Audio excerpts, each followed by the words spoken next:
On va parler, Rémi, de ce sujet matriciel. Les journalistes sont-ils des déformateurs professionnels de l'info ?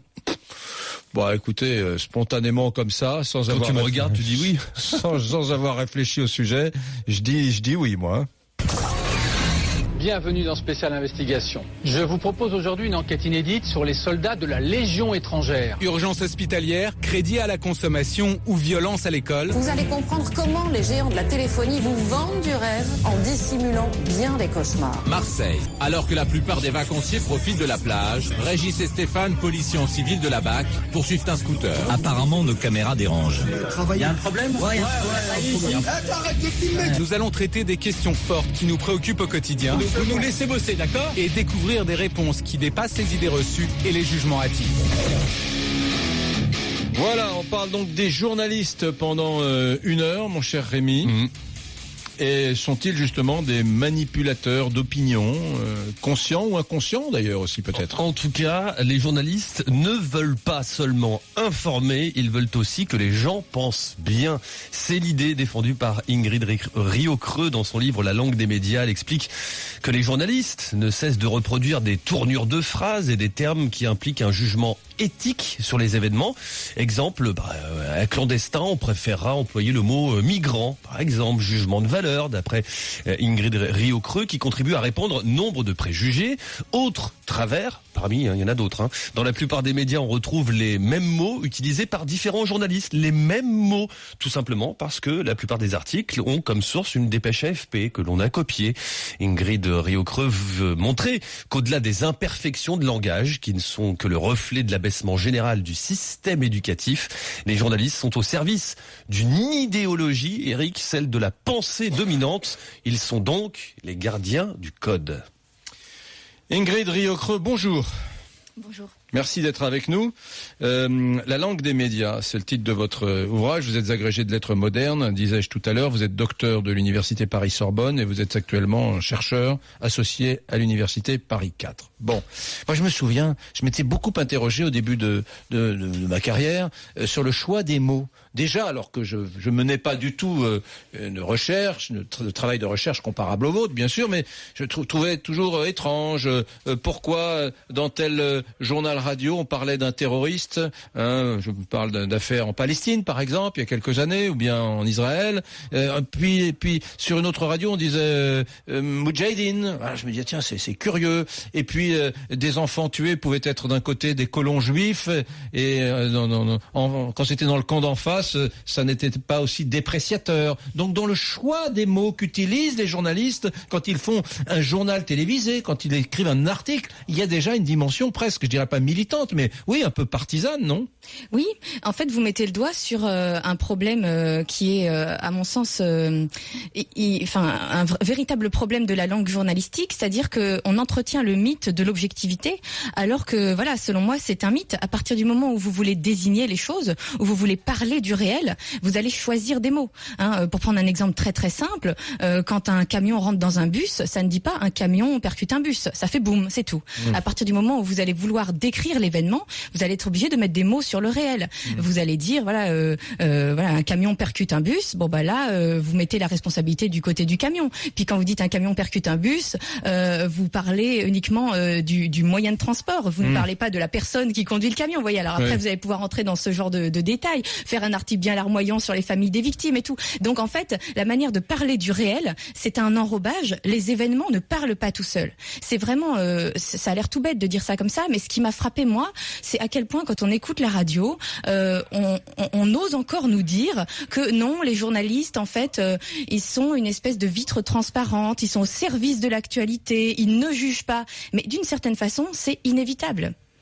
Vous êtes parfois, lorsque vous regardez la télévision, que vous lisez, que vous écoutez la radio, vous êtes choqué, heurté par des prises de position ou par peut-être des propos qui sont de l'ordre de l'inconscient, peut-être qu'on les dit pas de façon consciente, qui vous semblent éminemment partisans ou qui vous semblent relever de jugements très forts.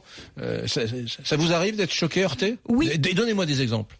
En fait, moi, je me suis surtout intéressée aux petits détails, parce que c'est ça le problème, en fait. C'est, en fait, il y a tout un tas de partis pris idéologiques qui vont passer par les détails. Je vous donne un exemple.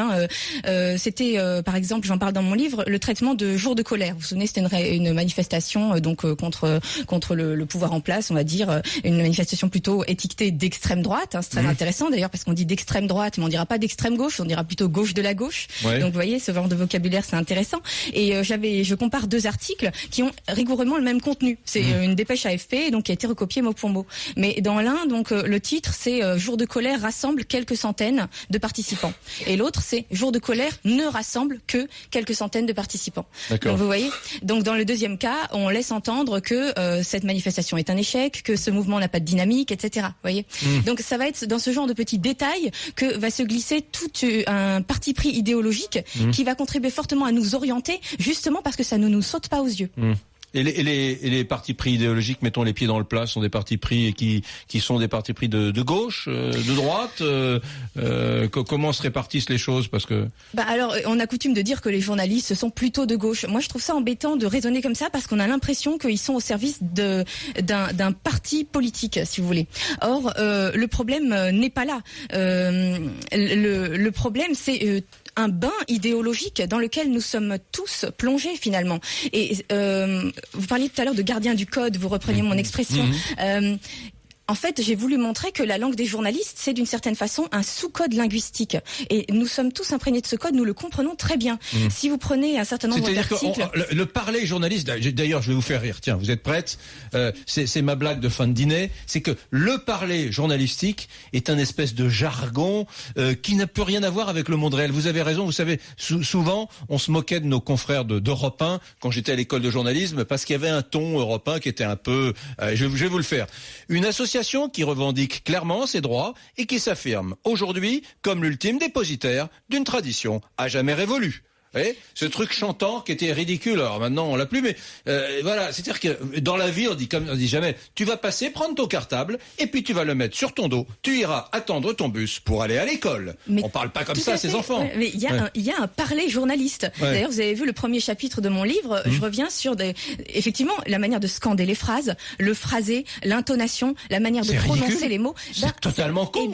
Qu'est-ce que ça contribue à faire? Ça contribue à nous montrer qu'on a affaire à une sorte de sociolecte, c'est-à-dire un parler propre à une communauté qui est soudée par les mêmes idées. L'autre jour, je croisais Daniel Piccoli à un salon du livre et il me disait, je vais te dire pourquoi j'aime RMC, parce que RMC, vous êtes sans filtre. Les autres radios, les autres médias, me disait-il, et finalement, on n'est pas loin du thème de votre livre, te présentent l'information comme ils ont envie qu'elle soit présentée et comme ils pensent que tu es capable de la digérer. Voilà. C'est-à-dire, je présuppose que celui qui m'écoute est idiot, ou je présuppose que celui qui m'écoute pourrait faire des conneries et sombrer dans l'amalgame. Donc, je vais pas lui présenter les choses de façon brute, je vais plutôt les lui présenter comme ci, comme ça, afin que cet être inférieur, n'est-ce pas, ne surréagisse pas. Voilà. Et puis, Piccoli me disait, mais il y a un truc que j'aime sur RMC, c'est que c'est sans filtre. Et j'ai pris ça comme un compliment. Je sais pas si j'ai eu raison, mais en tout cas, ce qui m'a intéressé, c'est l'idée qu'il puisse y avoir des journalistes qui disent, surtout, je ne suis pas un pipeline entre l'émetteur et celui qui reçoit l'info, c'est-à-dire entre celui qui fait et celui qui... Je ne suis pas un pipeline, je suis également un filtre qui doit choisir comment je dois restituer cette info. Oui. Et ça, je trouve ça vachement suspect. Alors là, vous présentez les choses de manière très négative, mais on peut voir les choses de manière très positive aussi. Ils appellent ça le sens de la responsabilité. Oui, effectivement, voilà. Il y a des choses qu'on ne peut pas dire. Oui. Par exemple, moi, un exemple très très célèbre que je reprends dans mon livre, parce que c'est particulièrement frappant, c'est l'assassinat de Hakim par Islam. Bon, le pauvre, il peut rien s'il s'appelle Islam, c'est ses parents qui l'ont appelé comme ça. Mais les journalistes se sont employés à surtout ne pas nous dire que l'assassin s'appelait Islam. C'était le prénom de l'assassin Islam. C'était son prénom, voilà. C'était en 2010, je crois. Ouais. Voilà. Et donc, vous voyez, le sens de la responsabilité fait qu'on va dissimuler cette information. Alors que si vous voulez, en elle-même, elle n'a pas de sens, elle a le sens qu'on va lui donner. Et qu'est-ce qui se passe, en fait? C'est que quand les grands médias dissimulent cette information, en face, vous avez tous les médias alternatifs qui vont se dire, nous on va apparaître comme ceux qui donnent la vérité aux gens, et donc ils font plein d'articles sur internet disant voilà, on vous le cache, mais en fait l'assassin s'appelle Islam. Et donc cette information qui en elle-même n'a pas de sens particulier, voilà, elle va prendre une dimension énorme parce qu'elle est dissimulée. Donc vous voyez, ce sens de la responsabilité, il est totalement pervers en fait. C'est Ingrid Riocreux, mesdames, messieurs, elle publie La langue des médias, elle est universitaire et elle a beaucoup réfléchi à la façon dont les journalistes nous parlent et nous informent. Allez, j'aimerais qu'on vote, je me tourne vers la douce Fanny pour qu'elle plante le décor du Brunet Métis. Ce qui est bien, c'est que vous votez déjà en plus. Ouais. Pour toi, Eric, trop de journalistes déforment encore l'information. D'accord, pas d'accord, vous votez par SMS en envoyant oui ou non au 61071 sur rmc.fr, les réseaux sociaux comme Facebook, sur la page de Radio Brunet. Eric, je ne résiste pas à l'envie de te donner une première tendance. Vas-y. Pour l'instant, c'est d'accord à 94%. Elle va vendre du bouquin, Ingrid Riocreux, en passant dans Radio Brunet. C'est 7,2% pour notre petite radio indépendante, s'il vous plaît, Ingrid. On va prendre Christophe. Il est comme moi, il habite dans le 17e arrondissement de Paris, il est journaliste et il a fait le 32-16. Christophe, bonjour. Oui, bonjour Eric. Intéressant ce que nous dit Ingrid Riocreux. Écoutez, c'est très intéressant. Bon, je partage évidemment 90%, même allez 94%, comme le sondage sur une autre question qui vient d'être révélée. Ouais. Mais effectivement, les journalistes parlent une langue de bois absolument incroyable, mais surtout, ils sont complètement orientés politiquement. Et là, je la rejoins pas, parce que elle dit, oui, il est coutume de dire que les journalistes sont de gauche et donc inféodés au pouvoir socialiste, etc. Non, ils sont pas inféodés au pouvoir socialiste. Et d'ailleurs, le pouvoir socialiste n'a même pas besoin de les inféoder, puisqu'ils sont de gauche entre eux et se recrutent entre eux de gauche. Eric, ne me contredisez pas. Vous avez écrit vous-même un livre auquel je souscris il y a une dizaine d'années, auquel je souscris, mais être de droite, un tabou français. Exactement. Non, mais moi, attendez, vous dites à juste titre, 80% des journalistes sont de gauche. Je suis moi-même ancien journaliste. Pourquoi ancien Alors que je présentais le journal sur le réseau France 3 que vous connaissez, le réseau régional de France 3 que vous connaissez, parce que, étant plutôt sarkozyste, plutôt qu'Hollande, j'ai été débarqué en septembre 2012, Manu Militari, terminé. Voilà. Mais moi, mais c'est un vrai problème. Ce que vous dites à propos des journalistes de gauche, ce livre, je l'ai être de droite, un tabou français, je l'ai écrit en 2006, des sondages. Je me souviens, il y avait eu un sondage qui avait été publié dans Marianne, qui disait que pour l'élection présidentielle de 2002, 6% seulement des journalistes, dans un sondage Ipsos, avaient dit je voterai Chirac. 6%. Oui, voilà. Au deuxième tour. Pardon, Eric. En 2012, moi j'ai moins la parole que vous. Et je l'ai plus du tout depuis 2012. Alors je m'exprime. Depuis. Vous êtes qui, Christophe? Vous êtes qui, Christophe? Vous voulez le dire ou pas? Oui, Christophe Bardi. J'ai 46 ans. J'ai travaillé sur TF1, sur France 3, sur M6. Et à chaque fois, j'ai été confronté, sans être pourtant un va-t-en-guerre, sans être un militant dans mon métier, parce qu'il n'y a pas à le faire. Mais quand vous avez en face de vous, en clair, que vous êtes le seul à ne pas penser comme les autres, c'est-à-dire à ne pas être de gauche, forcément vous en prenez plein la gueule. Moi à l'école de journalisme, on est 32 élèves. Je suis le mec de droite de service, alors que j'ai jamais voté, j'ai jamais collé une affiche de ma vie. Voilà, j'ai plutôt des idées à droite, mais je suis pas militant. Mais à l'époque, je suis le mec de droite de service. Alors que tous les autres, pratiquement, sont encartés dans des partis, pas tous, mais une grande majorité. Mais pour autant, c'était, et Christophe, pour autant, c'était mes amis. Mais je me disais, on a pris des verres ensemble. Arithmétiquement, comment c'est possible? Moi, je suis sur la même longueur d'onde que vous, Eric. Moi, j'aime bien me batailler, etc. Mais au final, on paye l'addition. Alors peut-être pas vous, peut-être êtes-vous plus malin que moi. Sûrement. Christophe, je vous assure qu'un jour je la paierai. Franchement, je la paierai. Mais oui, mais on la paye tous à un moment ou à un autre. Moi, je suis fils de journaliste. Vous voyez, les chiens font des chiens, on va dire, qui était journaliste à l'agence France Presse. En 81, quand la gauche est arrivée, parce qu'il était plutôt chiracien, sans jamais avoir milité, jamais collé. Ah mais attendez, c'est pas votre papa qui a fait un livre sur De Gaulle? Pardon? C'est pas, il y a un Bardi qui a fait un livre sur De Gaulle. Exactement, oui, c'est lui. Oui, mon père maintenant a 71 ans, donc on n'est plus en 81. Mais très bon bouquin, très bon bouquin. Ouais. Et oui, les gaullistes, bon voilà, c'est sa génération. Bon, moi ça me parle, mais ça me parle forcément moins que lui. Mais enfin, bon bref, on reste dans cette veine. Non, mais attendez, il faut revenir au débat. il y a un énorme problème médiatique aujourd'hui. 95% des journalistes, des animateurs, des chroniqueurs, des soi-disant humoristes, les Guillon et autres, les fils Bedos et autres, sont de gauche. Et ne sont pas là ni pour informer, ni pour faire rire, pour les premiers et les seconds, mais pour militer. Pourquoi Juppé ? On en vient au débat d'aujourd'hui. Pourquoi Juppé est la coqueluche aujourd'hui des médias à droite ? Parce que cette gauche qui a forcé le peuple français à être contre Sarkozy, à avoir même de la haine contre lui. On peut ne pas aimer Sarkozy, mais la haine qui a été déclenchée durant 5 ans contre lui est scandaleuse. Et pas à la hauteur de ce qu'il a été. Ou en tout cas, beaucoup plus à la hauteur que lui n'a été. Mais vous savez, moi Christophe, il y a de telles crispations sur le sujet que moi j'ai arrêté vous savez que j'avais fait un bouquin en 2007 dans lequel je défendais le bilan de Sarkozy. Bon, voilà, c'est tout. Maintenant, je suis pas marié avec lui et j'ai le droit d'en dire du mal et je m'en prive pas parfois. Mais j'admets une chose. Mais je suis pas Sarkozy dollar. Mais moi non plus, on s'en fout d'ailleurs. Mais ce qui est étonnant, c'est que il y a eu des trucs, il y a eu des choses tout à fait irrationnelles qui touchaient Sarkozy. Faire tourner en boucle dans les médias le Fouquet pendant 5 ans, parce qu'il est passé boire un Perrier pendant une demi-heure dans ce putain de restaurant des Champs-Élysées, qui est un restaurant au tout venant, alors que Hollande, lui, se tape la cloche chez Laurent, dans les plus grands restaurants, va à la Lanterne. Qui sont des vrais restaurants chers. Attendez, Christophe, le mieux, c'est Hollande, après chaque réunion à Solferino, et puis après, quand il a été à l'Élysée, c'était la Maison de l'Amérique latine, sur le très élégant boulevard Saint-Germain, où aucun journaliste n'a jamais rien dit. Et en revanche, le Fouquet, sous n'importe quel pecno, peut aller boire un café. On a emmerdé ce pauvre Sarkozy, alors que, bien sûr, Hollande va toujours dans des restaurants plus sophistiqués, plus feutrés, plus chers, et infiniment plus élégants que ce Fouquet, qui est juste un truc pour touristes qui déambulent sur les Champs-Élysées. Bon, bref, qu'est-ce que vous voulez ? C'est comme ça. Attendez, vous restez avec moi, Christophe, je vous l'annonce. Vous restez là parce qu'il est 14h25. Putain, moi j'ai toujours cette petite traîne de grippounette cette saison. Bon, Ingrid Riocreux est mon invitée. Elle souhaite réagir. Elle va réagir sur ce qu'a dit Christophe. Quelque chose à me dire, mon Rémi ? Non.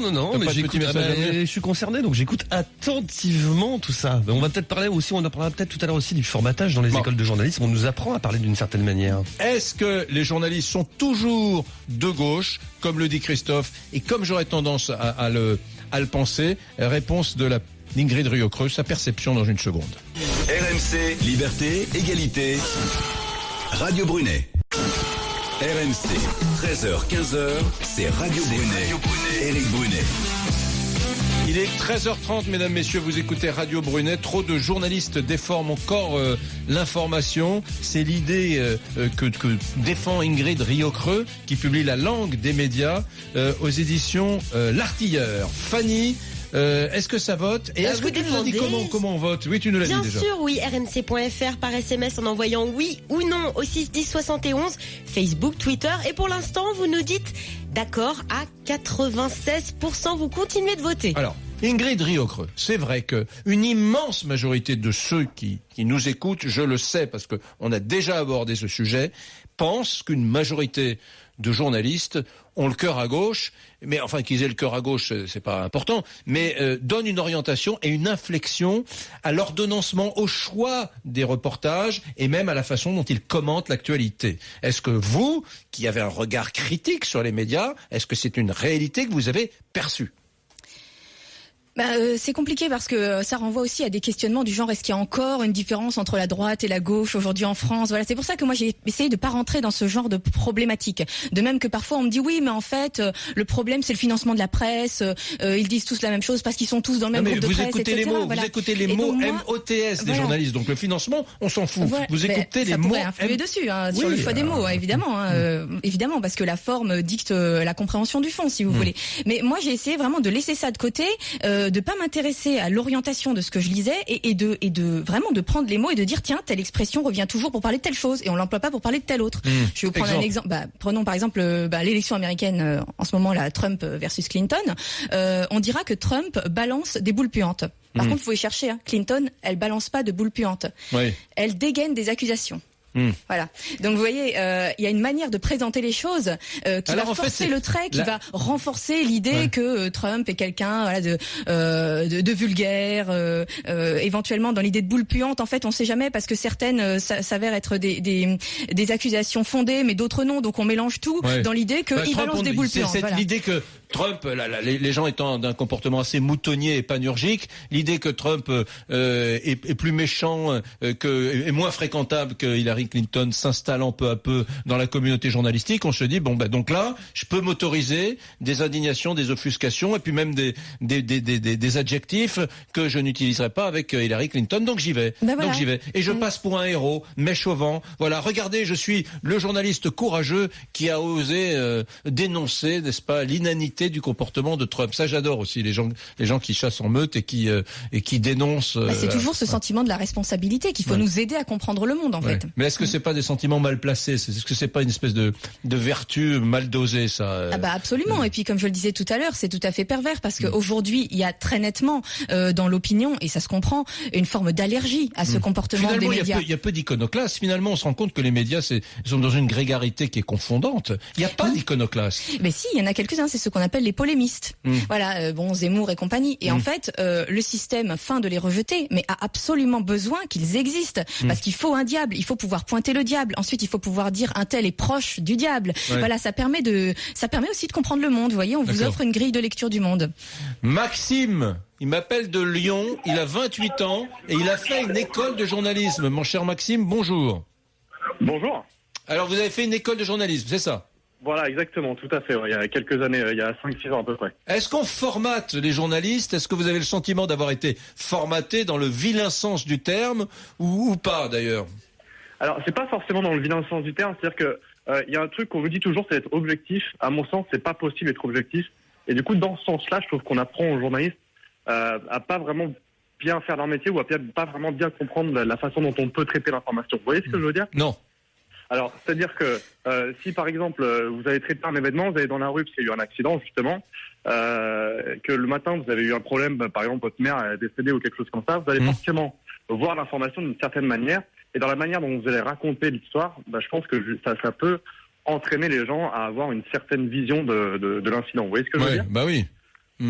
Voilà. Et du coup, dès ce moment-là, je trouve qu'il y a un problème. Donc, à mon sens, il faut arrêter de dire aux journalistes d'être objectifs et il faut arrêter de faire croire aux gens que les journalistes sont des gens qui sont objectifs. Il faut essayer de tendre à ça, à l'objectivité, mais est-ce qu'il y a des médias objectifs? Je sais pas. On dit toujours, tiens, Ingrid Riocreux, que Le Monde, c'est le journal qu'on reçoit dans les ambassades, dans les références, aux étages feutrés des conseils d'administration des grandes sociétés du CAC 40, dans les ministères, dans les mutuelles, les associations, etc. Donc, c'est le quotidien objectif pour vous, Le Monde? Vous avez qu'à regarder comment il traite l'affrontement entre Trump et Clinton, et puis vous verrez.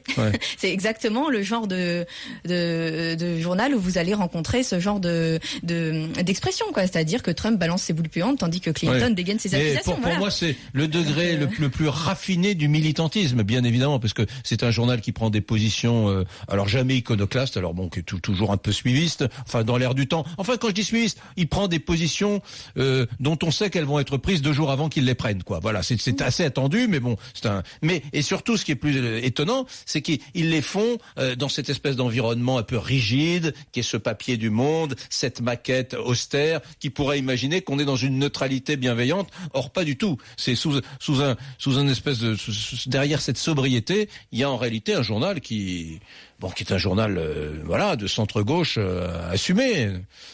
Oui, c'est ça. C'est-à-dire qu'il y a une respectabilité du monde, mais si vous prenez pareil, les mots, les formules, ce sont les mêmes que dans les autres journaux.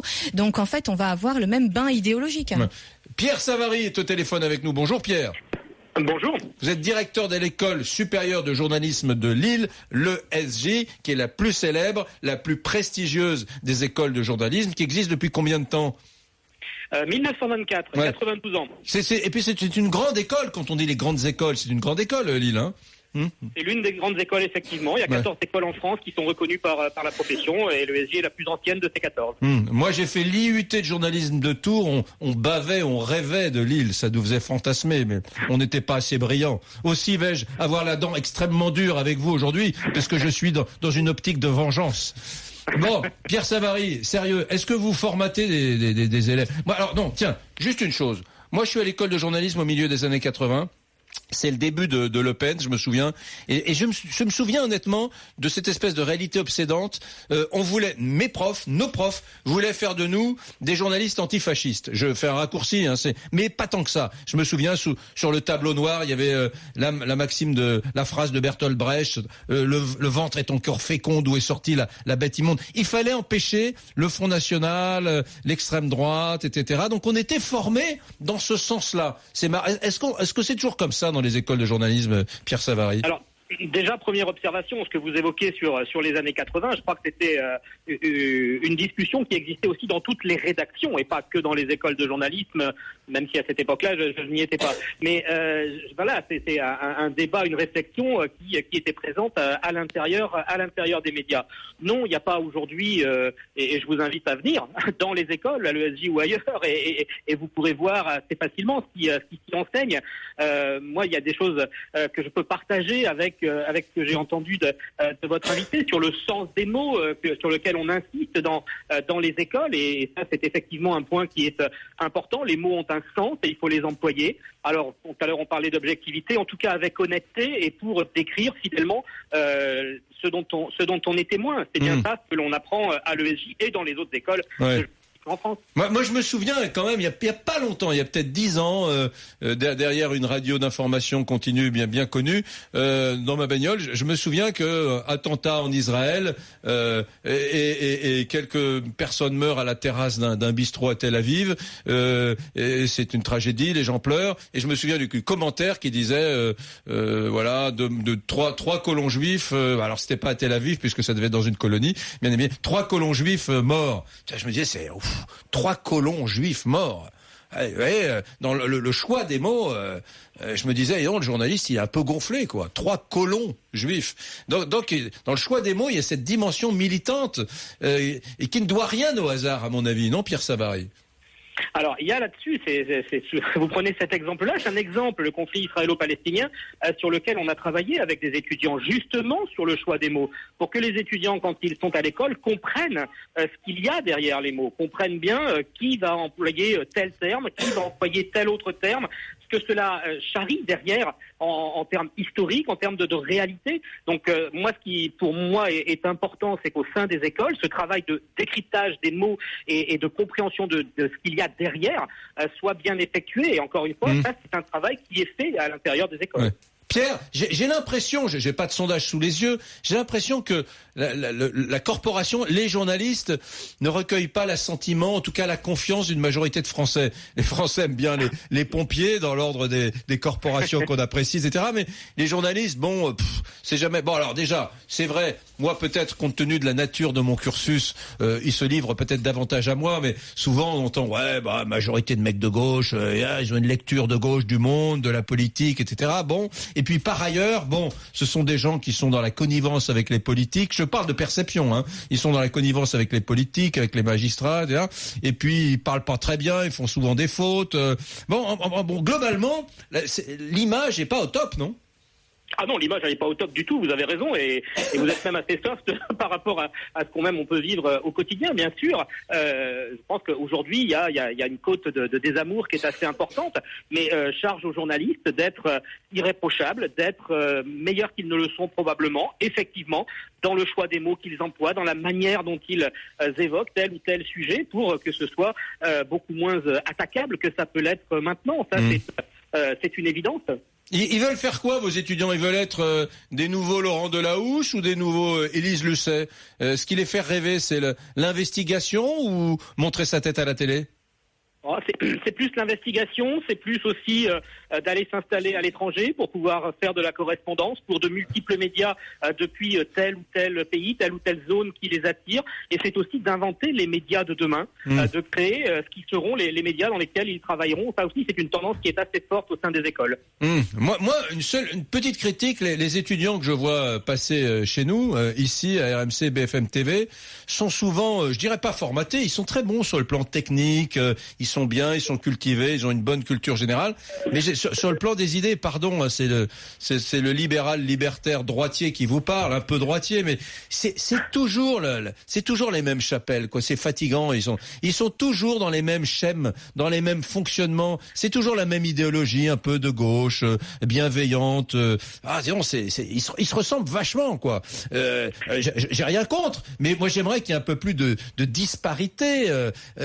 C'est toujours, grosso modo, voilà, ils sont sur la ligne ils sont entre Libération et Le Monde, là. Vous voyez? Oui, c'est pas complètement faux. Il y a quand même pas mal de contre-exemples qui existent. Ils existent aussi réellement, mais c'est vrai qu'il peut y avoir peut-être un peu plus ce type de pensée, de comportement en entrant à l'école. Là, moi, je reste assez persuadé que l'interrogation, elle est plus sur justement les étudiants qui arrivent, donc qui sont à Bac+3, Bac+4 et qui rentrent et qui veulent rentrer dans les écoles de journalisme. Ça, c'est un phénomène qu'on observe à l'entrée. C'est pas les 2 années de scolarité qu'ils passent dans les écoles qui modifient ou qui influent sur cela. Rémi Barré, tu t'es interrogé sur l'image qu'ont les Français des journalistes. Il y a La Croix qui fait un sondage chaque année sur le sujet, et dans le dernier sondage, donc pour les Français, les journalistes sont-ils indépendants du pouvoir? Eh bien, ils ne sont que 27% à le penser. Ouais. Les journalistes sont-ils indépendants de l'argent? Ils ne sont que 28% à le penser. Donc, très mauvaise image. Très sincèrement, Pierre Savary, vous pouvez pas vous imaginer le nombre de je vais pas balancer de noms parce que c'est mes potes, ils sont de gauche, mais c'est mes amis. Mais le nombre de copains qui tutoient tout le gouvernement, tous les ministres de gauche, qui tutoient tous les socialos longs comme le bras, et qui on voit bien ne connaissent pas si bien les gens de droite qu'ils vous voient, etc. Alors, c'est rien du tout, c'est une petite indication maigrelette que je vous donne, mais ça témoigne du fait qu'il y a des vraies empathies. Même chose avec les magistrats. Il y a énormément de non-dits en réalité. Il arrive à la gare, Pierre Savary, on va bientôt le perdre. L'île Flandre. L'île Flandre. On va lui faire rater son train, Pierre Savary, le directeur de l'école supérieure de journalisme de Lille. Mais c'est vrai que, les journalistes, ils sont quand même très proches des magistrats. Je dis pas que pour autant il y a conflit d'intérêts. Je dis pas que pour autant ils sont des courroies de transmission de la pensée de gauche. J'irai jamais jusque là, et c'est pas vrai parce que j'ai confiance dans les hommes et dans les femmes. Mais pour autant, bon sang, qu'est-ce qu'il y a comme système de connivence, de proximité entre les magistrats, les élus de gauche et les journaleux? Mon Dieu, Pierre. Oui, mais c'est pas à l'école qu'ils apprennent ça. Non, je sais bien. C'est pas à l'école qu'ils apprennent ça, je ne pense pas. Vous avez raison. Bon, en tout cas, bravo. Moi, je suis très fier qu'en France, nous ayons l'ESJ, parce que les rares étudiants qu'on voit chez nous débarquer de l'ESJ, je peux vous dire qu'ils sont... Il y en a des bons. Ils sont sérieusement cortiqués, les pépères. Merci, Pierre Savary. Au revoir. Eh oui, l'ESJ, mais qu'est-ce que vous voulez, mesdames, messieurs? C'est l'ENA du journalisme. Non, l'exemple est mal choisi. C'est pas l'ENA c'est le HEC du journalisme. On supprime l'ESJ? C'est le Polytechnique du journalisme. Bon, Ingrid Riocreux, merci d'avoir fait ce livre. Aujourd'hui, vous estimez que les médias qui reproduisent le plus comme ça, ces comportements un peu caricaturaux que vous dénoncez, c'est quoi? C'est les radios, c'est la télévision, c'est la presse écrite? Je crois que le pire, ce sont les chaînes d'information continue. Parce qu'il y a en plus cette espèce de mythe de l'immédiateté, donc de l'absence de médias, qui donne l'impression qu'on est en contact direct avec l'événement, et ça, c'est très trompeur. Merci Ingrid Riocreux. La langue des médias, c'est bien que nous-mêmes, journalistes, gens de médias, nous critiquions les uns les autres. C'est pour ça qu'il est vertueux qu'une Ingrid Riocreux vienne chez nous pour nous parler de son travail.